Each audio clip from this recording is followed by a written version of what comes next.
SLBC tunnel కూలిపోయింది. దాంట్లో చిక్కుకున్న 8 మంది ఇప్పుడు ప్రాణాలతో బయటపడతారా లేదా అని మొత్తం తెలంగాణ అంతా ఎదురు చూస్తుంది. అసలు టన్నెల్ కూలిపోవడానికి కారణాలేంది?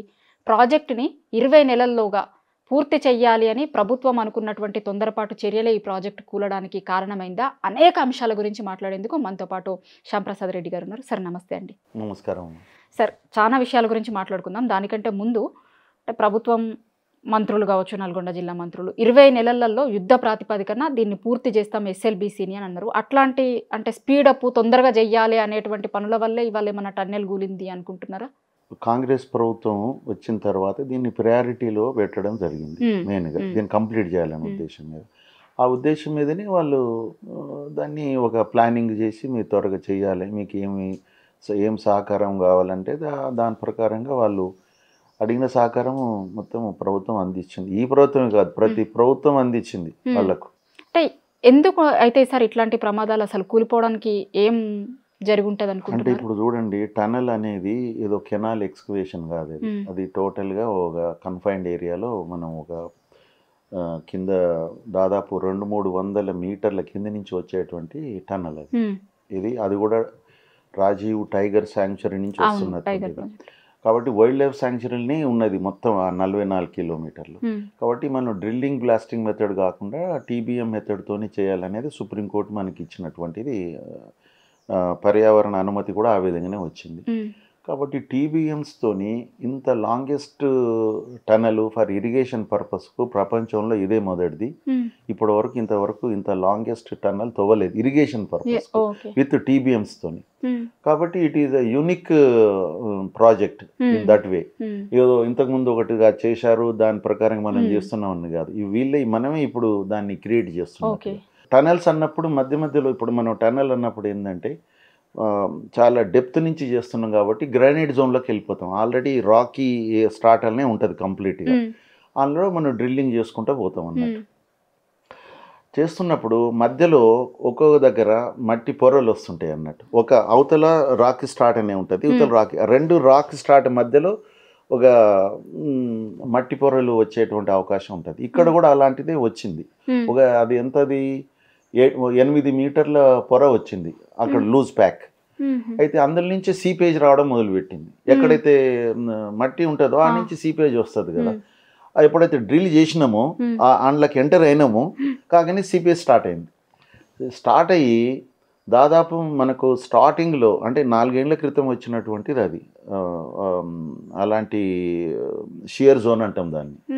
అది 4 ఏళ్ల క్రితం వచ్చినప్పుడు సీపేజ్ ఎంత వచ్చిందంటే దాదాపు 7 నుంచి 8 వేల లీటర్లు ఒక నిమిషానికి అంత వాటర్ వస్తుండే. దాని తర్వాత అదే టైంలో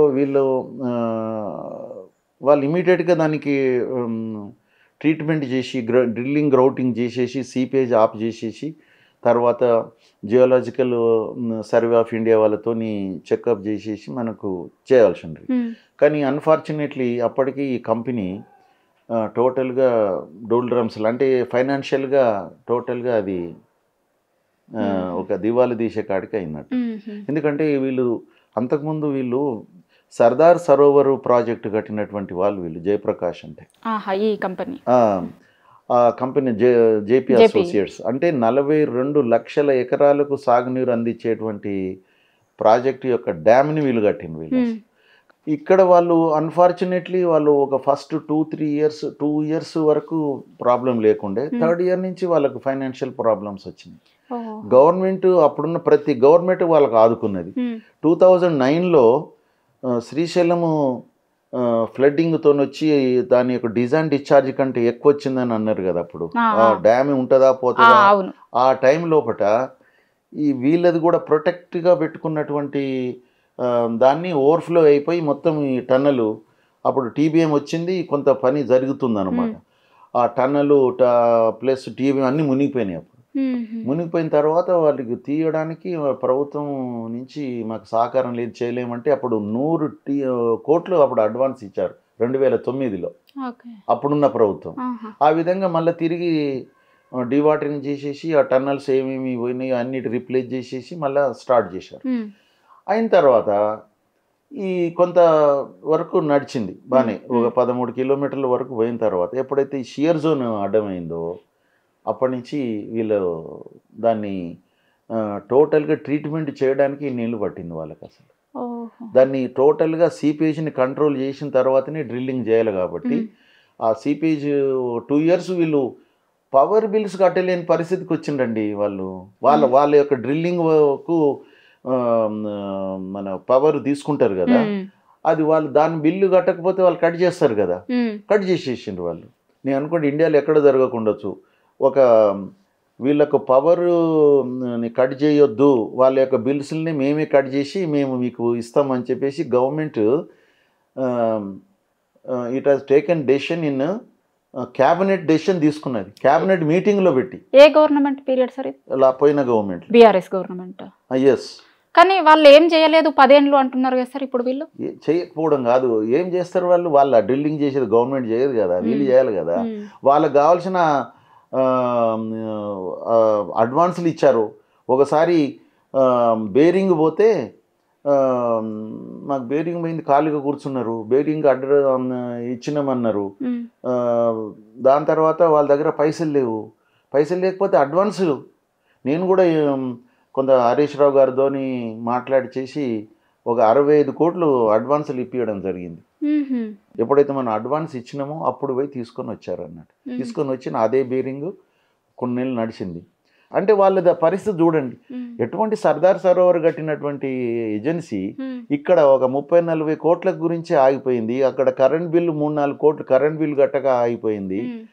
అయితే ఇటీవల ఎప్పుడైతే ఈ గవర్నమెంట్ వచ్చిన తర్వాత కొంత బిల్స్ ఇచ్చిన తర్వాత వీళ్ళు ఇప్పుడు ఇక్కడ టేకప్ చేయడం జరిగింది. ఏది లైనింగ్, ఏది దాని యొక్క ట్రీట్మెంట్ ఒక ఇంటర్నేషనల్ ఎక్స్పర్ట్తోని, అంటే గత సంవత్సరంన్నర నుంచి కాలం నుంచి చేస్తూ వచ్చేసి దాన్ని 8,000 నుంచి 8,000 లీటర్స్ పర్ మినిట్ ఉంది కదా, దాని నుంచి 3,500 వరకు తీసుకురాగలిగారు. తీసుకొచ్చిన తర్వాత మనకి చెప్పింది ఏంటంటే జియాలజికల్ సర్వే ఆఫ్ ఇండియా వాళ్ళు చూసి ఇన్స్పెక్ట్ చేసి now you can go for drilling అని చెప్పినట్టు. దాని తర్వాత వీళ్ళు డ్రిల్లింగ్ స్టార్ట్ చేసారు మన 15th ఫిబ్రవరి చేసి 1 వీక్ చేసిండ్రు. 18 మీటర్స్ పోయిండ్రు. ఈలోగా ఏదైతే 8 మీటర్స్ షియర్ జోన్ అన్నా కదా, దానికి అందులో సెగ్మెంట్స్ అంటే మనం లైనింగ్ సెగ్మెంట్స్ కూడా ఫిక్స్ చేసారు దానికి వెనక నుంచి. ఒక్కొక్క సెగ్మెంట్ విడుతూ 1.5 మీటర్ ఉంటుంది. 2 సెగ్మెంట్ల విడుతూ 2 సెగ్మెంట్లు కూలి అని మొదలు చెప్పారు. ఇక దాని తర్వాత ఇక ఇంకా మొత్తం కూలి ఉండొచ్చు. ఆ 8 మీటర్స్ వరకు టోటల్గా అది ఓపెన్ అయి ఉంటుంది. దాని నుంచి మనకు మీద నుంచి ఈ 4 సంవత్సరాల నుంచి నీరు వస్తూనే ఉన్నది కదా, ఆ నీటి వలన ఇంకా క్యావిటీస్ పెద్దగా అయి ఉంటాయి. అవి రాళ్ళు వీళ్ళన్నీ కూడా మట్టి పోయిన తర్వాత రాయి మిగితే రాయి వచ్చేస్తుంది కదా పట్టు తప్ప. కానీ అలాంటి రాళ్ళు ఒక్కొక్కటి 3 టన్నులు పైన ఉన్నటువంటి రాళ్ళు కూడా పడడంతో ఆ సెగ్మెంట్ బ్రేక్ అయిపోయి వచ్చి టీబీఎం మీద పడ్డది. పడ్డప్పుడు మనకు తెలిసిన సమాచారం ఏంటంటే 50 మంది ఉన్నారు ఇంజనీర్స్, వర్కర్స్ అందరు కూడి. ఇటువైపు దాదాపు 42-46 మంది ఇటువైపు సేఫ్గా బయటకు వచ్చేసిండ్రు. అటువైపు 8 మంది మిగిలిండ్రు. మరి వాళ్ళ పరిస్థితి ఏంటిది అన్నప్పుడు అటువైపు ఎంత స్పేస్ ఉంటుంది అనేది లెక్కేయాలి. 18 మీటర్స్ కదా పోయింది. 18 మీటర్స్లో 8 మీటర్స్ టోటల్గా టీబీఎంఏ ఉంటుంది, అందులో ఎవరు పోవడానికి లేదు. టోటల్గా 10 మీటర్స్ డయామీటర్తోని టీబీఎం ఉంటుంది, 8 మీటర్స్ విడుతుతోని. కాబట్టి ఇంకంతే 8 మీటర్లు ఉంటుంది, ఇంకా 10 మీటర్లు. 10 మీటర్లలో ఇది కూలింది ఎంత స్పేస్ని ఆక్యుపై చేసి ఉంటుంది? 3 అనుకుంటున్న 3 నుంచి 5-6 వరకు ఉంటుంది. ఇంకా మిగిలింది 3-4 మీటర్లు ఉంటుంది. ఇంకా వస్తూ ఉన్నది కాబట్టి అది కూడా పోయి ఉంటుంది. తర్వాత స్లోప్ అనేది ఇన్లెట్ నుంచి కదా డ్రిల్లింగ్ అయ్యేది. ఇది ఇన్లెట్ స్లోప్ ఎట్టుంటుంది? టువర్డ్స్ టీబీఎం అటే ఉంటుంది కదా. ఉన్నప్పుడు పడ్డ వాటర్ అంతా ఇటు ఎక్కువ వచ్చి అక్యూములేట్ అవుతుంది. కాబట్టి అక్కడ రేజ్ అవుతూ వస్తుంటుంది. కాబట్టి నా అనుమానం ఏంటంటే వాళ్ళు ఇప్పటి వరకు మరి 2 మీటర్స్ కనుక వాటర్ స్టోర్ అయితే వీళ్ళకు ఎక్కడుంటారు? వీళ్ళు అసలు వీళ్ళ మునిగిపోతారు కదా. మళ్ళీ టీబీఎం మీద కూర్చోగలిగినరా లేదా, కొంచెం ఏమన్నా కొంత ఉంటుంది కదా బ్యాక్ ఉన్నా కూడా మరి ఎయిర్ అనేది ప్రాబ్లం కదా. ఎయిర్ కావాలి కదా, ఏం లేకున్నా ఎయిర్ ఉండాలి కదా. మరి ఎయిర్ డక్ట్ ఏదైతే ఉన్నదో అది కూడా డ్యామేజ్ అయ్యింది కదా, అయి ఉంటుంది కదా, మీరు రాళ్ళు పడితే అది ఎక్కడ పనిచేస్తుంది. కాబట్టి ఎయిర్ కూడా అక్కడ సప్లై కావడం అనేది అసాధ్యం అది. కాబట్టి ఇప్పుడు ఇమ్మీడియట్గా ఇప్పుడు సెంట్రల్ గవర్నమెంట్, స్టేట్ గవర్నమెంట్ యొక్క డిజాస్టర్ మేనేజ్మెంట్స్ అన్నీ వచ్చినాయి. ఆర్మీ వచ్చింది, నేవీ వచ్చింది, ఈవెన్ సింగరేణి కాలనీస్ నుంచి కూడా వచ్చారు అందరూ. ఈ డిజాస్టర్ మేనేజ్మెంట్లో ఎక్స్పర్ట్స్ అందరు ఉన్నారు. ఇప్పుడు ఇండియాలో ఉన్నటువంటి అందరూ వచ్చి ఉన్నారు. ఎవరు వెళ్ళినా అక్కడ చేయవలసిన పని ఏంటి, మొదలు వాళ్ళని సేఫ్గా తీసుకురావాలన్నప్పుడు వాళ్ళకు మనకు కమ్యూనికేషన్ కావాలంటే ఒక మీడియా కావాలి. మీడియా ఏంది, ఒక పైపు కనుక ఇన్సర్ట్ చేయగలిగితే, మన జమ్మూ కాశ్మీర్లో జరిగిన ప్రమాదం అక్కడ టన్నల్లో కూడా ఇట్లనే కూలినప్పుడు అటువైపు 42 మంది చిక్కుకొని ఉన్నారు. అప్పుడు ఇంటర్నేషనల్ ఎక్స్పర్ట్స్ వీళ్ళందరూ వచ్చేసి ఎన్నో ఫెయిల్ అయినా ఫైనల్గా ఒక పైపుని ఇన్సర్ట్ చేయగలిగిండ్రు వాళ్ళు. ఆ పైపు ఎప్పుడైతే పోయిందో వాళ్ళకి దాని ద్వారా ఆహారం పోయింది, కమ్యూనికేషన్ పోయింది. అదే పైపు నుంచి వచ్చారు వాళ్ళు, ఒక్కొక్కరు అదే పైపు నుంచి రాగలిగారు. కాబట్టి అలాంటిది ఇక్కడ ఏమైనా చేస్తారేమో అనుకున్నాను. ఎందుకంటే లూజు స్టార్ట్ అనే ఉంది కాబట్టి కొంత చేయగలుగుతారు అనుకున్నాం. కానీ మరి వాళ్ళు ఏ విధంగా, మరి డిజాస్టర్ మేనేజ్మెంట్ వాళ్ళు ఎక్స్పర్ట్స్ కదా, ప్రయత్నాలు చేస్తున్నారేమో తెలియదు. కానీ ఏదైనా కూడా ఇది ఒక దురదృష్టకరమైనది.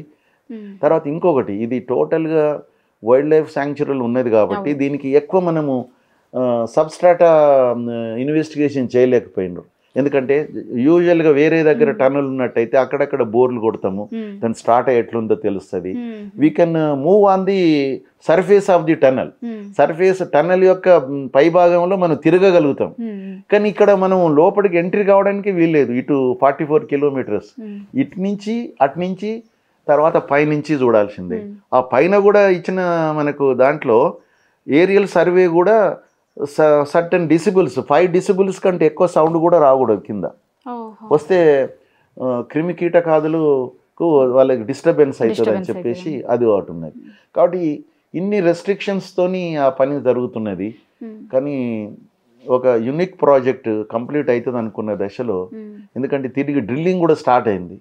మేము కూడా సంతోషపడ్డాం. 4 ఏళ్ల తర్వాత డ్రిల్లింగ్ స్టార్ట్ అయింది ఇన్లెట్ వైపు నుంచి, ఆఫ్టర్ 4 years. కానీ అది వారం రోజులకే అది ఈ విధంగా జరగడం అనేది దురదృష్టకరమైనది. కాకపోతే ఇప్పుడు ప్రభుత్వాలు చేయవలసింది మొదలు ఇప్పుడు డిజాస్టర్ మేనేజ్మెంట్తో మొత్తం డెబ్రీస్ తీసేస్తారు. మరి అక్కడ వాళ్ళని ఒకవేళ వాళ్ళు జీవంతున్నట్టయితే బయటకు రాగలుగుతారు, ఏదో అవుతుంది. అయిపోయిన తర్వాత ఇప్పుడు డ్యామేజ్ ఏ రేంజ్లో జరిగింది, డిగ్రీ ఆఫ్ డ్యామేజ్, దాని పరిణామము. ఇప్పుడు ఆ నుంచి ఏదైతే 8 meters ఎక్కడైతే షియర్ జోన్ అనుకుంటున్నాం కదా, ఆ షియర్ జోన్ నుంచి ఎంత ఇంకా ఎట్లున్నది, ఇంకా సీపేజ్ వస్తున్నదని ఈరోజు తెలిసింది. 3500 liters per minute వస్తూనే ఉన్నది. అది అంటే ఒరిజినల్గా ఏదైతే వస్తుండేనో అది వస్తున్నది ఇప్పుడు. కాబట్టి దాన్ని అరికట్టాలంటే మనం ఏమేమి చేయాలి ఇప్పుడు అది మొత్తము. ఇంకొకటి, వీళ్ళు జయప్రకాష్ వాళ్ళు ఈ డ్రిల్లింగ్ వర్క్ని ఏ మషినరీ మనకు వీళ్ళది రాబిన్స్ కంపెనీ, అమెరికా కంపెనీ అన్నమాట, వీళ్ళు తీసుకున్నది ఆ కంపెనీ మషినరీ. ఆ కంపెనీకే ఇచ్చింది అఫీషియల్గా sub contract drilling work. Drilling అంటే వాళ్ళే వస్తారు అన్నట్టు, అమెరికన్ ఇంజనీర్సే, వాళ్ళ టెక్నీషియన్సే టోటల్గా రెస్పాన్సిబుల్ డ్రిల్లింగ్ వర్క్. తర్వాత సెగ్మెంట్ వీళ్ళు తయారు చేసుకొని వీళ్ళు ఫిక్సింగ్ అనేది వీళ్ళు చేస్తున్నారు వాళ్ళు. కానీ వాళ్ళే మంచి కంపెనీకి ఇవ్వడం జరిగింది, మనం ఏదో మామూలుగా కాదు. అంటే మంచి కంపెనీకే ఇచ్చారు. కానీ ఇట్లాంటివి జరిగినప్పుడు రెస్క్యూ టీం వచ్చింది, ఆర్మీ వచ్చింది, లేకపోతే డిజాస్టర్ వీళ్ళందరూ వచ్చిర్రు అనే దానికి బదులు వాళ్ళు కార్మికులు ఏం చెప్తారు అంటే, కొంతమంది ఇందాక మనం మాట్లాడుకున్నట్టు కొంతమంది బయటకు వచ్చిన వాళ్ళు 4 రోజుల నుంచి కూడా మట్టి కూలుతుంది ఇట్లా చెప్పినప్పుడు వాళ్ళు కనీసం దాన్ని పట్టించుకోలేదు, లేకపోతే వర్క్ జరుగుతున్నప్పుడు సరిగా రెస్పాండ్ కాలేదు అనేది. ఇప్పుడు ప్రభుత్వాలు కొంత తొందరగా చేయాలని చెప్తే కాంట్రాక్టర్లు కూడా కొంచెం తొందర పెట్టే అవకాశం ఉంటుంది కదా. మీరు చెప్పినట్టుగా వర్కర్స్ అది కంప్లైంట్ చేసిందంటే మేము కోరుకుంటున్నాం ఏంటంటే, నేను కానీ మా అసోసియేషన్, తెలంగాణ రిటైర్డ్ అసోసియేషన్ తరఫున నేను మాట్లాడుతున్నా, డెఫినెట్గా దీని మీద థరో ఇన్వెస్టిగేషన్ కావాలి. థర్డ్ పార్టీ నుంచి థరో ఇన్వెస్టిగేషన్, థర్డ్ పార్టీ వాళ్ళు ఎక్స్పర్ట్స్తోని అసలు ఇది ఇది ఎందుకు లేట్ కావాలన్న కారణము, ప్లస్ ఇది ఎక్కడ ఒక 8 మీటర్ల షియర్ జోన్ని ఒక సక్సెస్ఫుల్గా ఎందుకు చేయలేకపోయింది, అసలు చేసిండ్రా, అసలు చేయలేదా, ఏం చేశారు, ఆ రికార్డ్స్ టోటల్గా రికార్డ్స్ని సీజ్ చేసేసి ఒక థర్డ్ పార్టీ మనకు దొరుకుతారు, ఇంటర్నేషనల్గా మనం పిలవాలి దీనికి టెండర్, ఐసీబీ ఇంటర్నేషనల్గా పిలిచి దాని ద్వారా దీన్ని రీజన్స్ ఫర్ ఫెయిల్యూర్ అనేది మనం ఎందుకంటే it is a unique case in the world. కాబట్టి షియర్ జోన్లో మనం దీన్ని చేయలేదా, చేసిండ్రా, ఏం చేశారు వాళ్ళు, మరి 4 రోజుల నుంచి ఇట్లా జరుగుతున్నా పట్టించుకోకపోవడం అనేది ఉన్నదో ఇవే కాకుండా ఇంకా మిగతా అన్నీ కూడా ఇంకేదైనా ఉన్నా కూడా దానికి కారణాలన్నీ తెలుసుకోవడానికి ఒక ఇండిపెండెంట్ ఒక థర్డ్ పార్టీ దాని మీద టెక్నికల్ దాన్ని ఆడిట్ కావాల్సిందే. టోటల్ ఎస్ఎల్బిసి టన్నల్ ఇన్ని రోజులు లేట్ కావడానికి కారణం ఏంది, అసలు ఎవరిది ఫాల్ట్, అసలు ప్రభుత్వాలు ఏమో మేము అన్ని తీరులో సహకరించను అంటున్నాయి. కానీ నేనేమంటున్నంటే ఇలాంటి షియర్ జోన్ని మరి సక్సెస్ఫుల్గా చేయడానికి ఎందుకు లేట్ అయ్యింది, అసలు 4 సంవత్సరాల క్రితం నుంచి సీపేజ్ అయినా దానికి ఎందుకు పట్టించుకోలేదు. కాబట్టి దీని మీద థరోగా ఒక ఇన్వెస్టిగేషన్ ఉన్నట్టయితే మిగతా వాళ్ళకు కూడా ఇది ఒక అనుభవంగా ఉంటుందని నేను భావిస్తున్నా. కాబట్టి అది తప్పకుండా తేలాలంటే ఒక third party reasons for actual failure. ఇప్పుడు ఎట్లయితే మనం ఇప్పుడు అక్కడ మన కాళేశ్వరంలో రీజన్స్ ఫర్ ఫెయిల్యూర్ మీద ఒక కమిషన్ వేసిండ్రు. అసలు నేనేమంటున్నట్టు ఇక్కడ టెక్నికల్గా కనీసము ఒక థర్డ్ పార్టీని వేసేసి ఇంటర్నేషనల్ ఎక్స్పర్ట్స్ని కూడా తోని మనం వేసినట్టయితే అప్పుడు మనకు కరెక్ట్గా రీజన్ తెలుస్తుంది.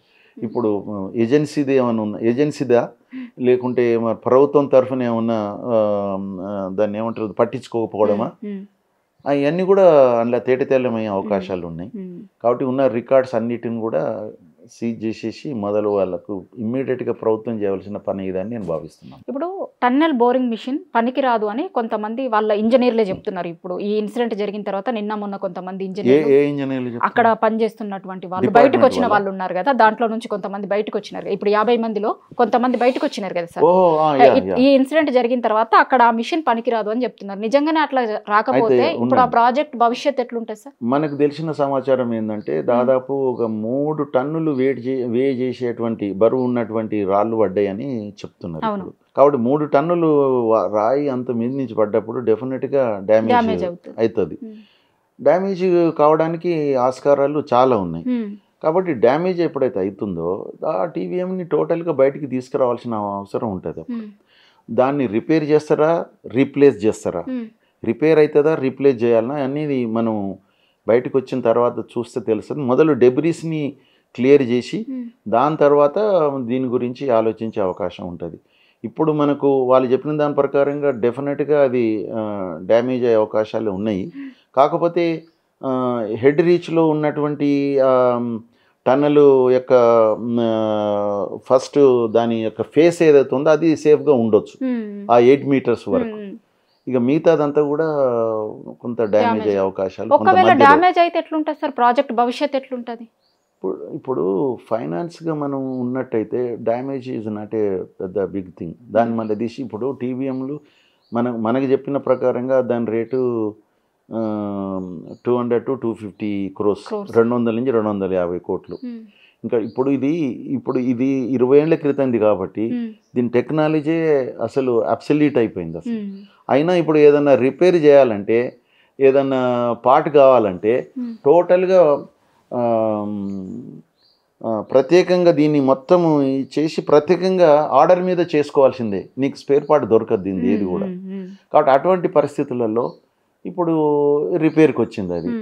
మరి రిపేర్కి వస్తే మరి రిప్లేస్ చేయాలంటే అవన్నీ ఆర్డర్ ఇచ్చి చేయాలి. ఇట్ టేక్స్ టైం అంటే ఇప్పుడున్న పరిస్థితులలో మరి ఆ కాంట్రాక్టర్ మన డిపార్ట్మెంట్కే సంబంధం లేదు, ఈపీసీ కాబట్టి కాంట్రాక్టరే రిప్లేస్ చేయాలి, రిపేర్ చేయాలి. ఆ బేరింగ్కి పైసలు గురించే ఎంత కష్టపడి ఇంత 2 ఏళ్ళు దానికి అయింది, ఇంతవరకు ఆ బేరింగ్ రాలేదు. మొన్న ఒక 40 కోట్ల సంబంధించిన బేరింగ్ ఇంతవరకు రాలేదు. మరి ఆ బేరింగ్కి ఇంత కష్టాలు పడితే ఇప్పుడు దీన్ని రిపేర్ చేసేటువంటి అమౌంట్ ఆయన దగ్గర మళ్ళీ గవర్నమెంట్ మీదనే అడుగుతారు. నాకు 200 కోట్లు ఇవ్వండి, 100 కోట్లు ఇవ్వండి, మేము అడ్వాన్స్ ఇవ్వండి అని ఇక వాళ్ళది అదే ఉంటుంది అర్జీ. మరి ప్రభుత్వం కూడా అంత ఉదారంగా ఇచ్చేటువంటి పరిస్థితులు ఉన్నదా ఇప్పుడు? 200 కోట్లు అడ్వాన్స్గా ఒక ఏజెన్సీకి ఇచ్చేటువంటి అవకాశం ఉన్నదా? మరి ఇవన్నీ ఆలోచన చేయాలి. It takes time. అంటే ఇప్పుడు మీరు చాలా చూసుంటారు కదా సార్, తెలంగాణలో ప్రాజెక్టులు కావచ్చు, మిగతా చోట్లలో వేరే రాష్ట్రాలలో ఉన్న ప్రాజెక్టులు అన్నీ కూడా చూసుంటారు. ఇట్లాంటి పరిస్థితులు వచ్చినప్పుడు ఇప్పుడు ముందుకు పోవడానికి ప్రభుత్వం దగ్గర ఉన్న వేస్ ఏం కనిపిస్తున్నాయి సార్? ఆ ప్రాజెక్ట్ని పూర్తి చేయడానికి ఏముంటుంది? ఎట్లా ముందుకు పోయే అవకాశం ఉంది? ఇప్పుడున్న పరిస్థితులలో గవర్నమెంట్ ఈ ప్రాజెక్టుని ప్రయారిటీ అనుకున్నట్టయితే ఏజెన్సీ యొక్క పరిస్థితిని చూసి ఏమన్నా అడ్వాన్సులు ఇవ్వాల్సిందే. ఇంకేం లేదు. ఏజెన్సీ అంటాడు నా దగ్గర లేవు, నాకు ఒక దీనికి సంబంధించినటువంటి అమౌంట్ ఎంత అవుతుంది ఏమవుతుంది అన్ని తర్వాత తీస్తారు కదా. ఇప్పుడు డెబ్రీస్ తీసి అన్ని తీసిన తర్వాత దీన్ని మళ్ళీ తిరిగి కొనసాగించాలంటే ఎంత అమౌంట్ అవుతుంది అనేది వాళ్ళు తయారు చేసి ఇస్తారు. ప్రభుత్వం దాన్ని అడ్వాన్స్ రూపకంగా ఏమైనా ఇస్తుందా, లేకుంటే ఒక 50% ఇస్తాం మేము, మీరు 50% మీరు పెట్టుకోండి అని అంటుందా, ఏమంటుందో ఇక దాన్ని బట్టి ఉంటుంది. ప్రభుత్వం యొక్క వే ఆఫ్ థింకింగ్ మీద, లేకుంటే సెంట్రల్ గవర్నమెంట్ కూడా ముందుకొచ్చి దీనికి సహకరించినట్టయితే బాగుంటుందని స్టేట్ గవర్నమెంట్ కూడా సెంట్రల్ని కూడా అసిస్టెన్స్ అడగొచ్చు. ఇది ఒక యూనిక్ ప్రాజెక్టు, ఇది మధ్యలో ఇంత ఖర్చు పెట్టినాము కాబట్టి దీన్ని మీరు ప్రత్యేకంగా దీనికి దయదలిచి మాకు కొంత అమౌంట్ ఇవ్వండి, దీన్ని ఒక నేషనల్ ప్రాజెక్ట్ కింద డిక్లేర్ చేసి ఇవ్వండి. ఎన్నో చేయదలుచుకుంటే ఎన్ని ప్రయత్నాలు చేయొచ్చు. సెంట్రల్ గవర్నమెంటే దీన్ని ఒక టేకప్ చేసి, ఎందుకంటే ఈ ప్రాజెక్టు వలన టోటల్గా నల్గొండ డిస్ట్రిక్ట్లోని ఫ్లోరోసిస్ ప్రాంతానికి ఇది నీళ్ళు అందించేటువంటి ప్రాజెక్ట్ కాబట్టి డిండి ఇది రెండు కలిపేసి మనం నేషనల్ ప్రాజెక్ట్ కింద డిక్లేర్ చేస్తే ఇది డిండి ప్రాజెక్టుకు అమౌంట్ వస్తుంది. అదేవిధంగా టన్నెల్ కూడా అమౌంట్ సెంట్రల్ గవర్నమెంట్ ఏమైనా ప్రత్యేకమైన స్పెషల్ ఫండ్ ఏమైనా ఇచ్చినట్టయితే బాగుంటుంది. ఒకప్పుడు ప్రకటించిన వాళ్ళే ఎన్నికల ముందు సుష్మా స్వరాజ్ గారు డిండి ప్రాజెక్టు నేషనల్ ప్రాజెక్టు చేస్తామన్నారు. కాబట్టి ఆ విధంగా అందులో ఇది బాగా అంతర్భాగంగా చేసినట్టయితే సరిపోతుందని నేను అనుకుంటున్నాను.